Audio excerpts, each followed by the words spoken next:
ஒரு ஜோதிடர் கோயிலில் போய் மடிப்பிச்சை எடுங்க, கோயிலில் போய் அங்க பிரதட்சிணை செய்யுங்க, கோயிலில் போய் அடி பிரதட்சிணை செய்யுங்க, அல்லது 10 பேர்த்துக்கு சாப்பாடு போடுங்க, அந்த மாதிரிலாம் சொல்லுவார் இல்லைங்களா. நாமளாக ஜோதிடர்கள் சொல்கிறது அதுதான்.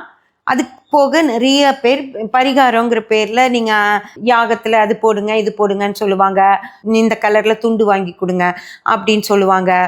அப்புறம் பரிகாரம் சொல்கிறதே வேலையாக வச்சுருக்க யூடியூபர்ஸ் இருக்காங்க பார்த்தீங்களா, அவங்க ஜோதிடர்களும் இல்லை ஆன்மீகவாதிகளும் இல்லை, வெட்டியாக பரிகாரம் போட்டு தான் சம்பாதிக்கிறதுக்காக கண்டதையும் சிகப்பு கயிறு கட்டுங்க, மஞ்சளை உரசி போடுங்க, என்னென்னமோ அதெல்லாம் அது என்னன்னு எனக்கு தெரியல.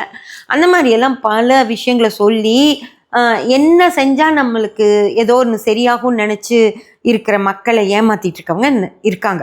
இதில் எல்லாரும் ஏமாத்துக்காருங்கன்னு சொல்ல முடியாது. இந்த யூடியூபர்ஸ் இருக்காங்க இல்லைங்களா, அவங்க இது சம்மந்தமே இல்லாமல் இதை பற்றி பேசுகிறவங்க நிஜமாகவே அவங்க சம்பாதிக்கிறதுக்காக ஏமாற்றிட்டு இருக்காங்க மக்களை.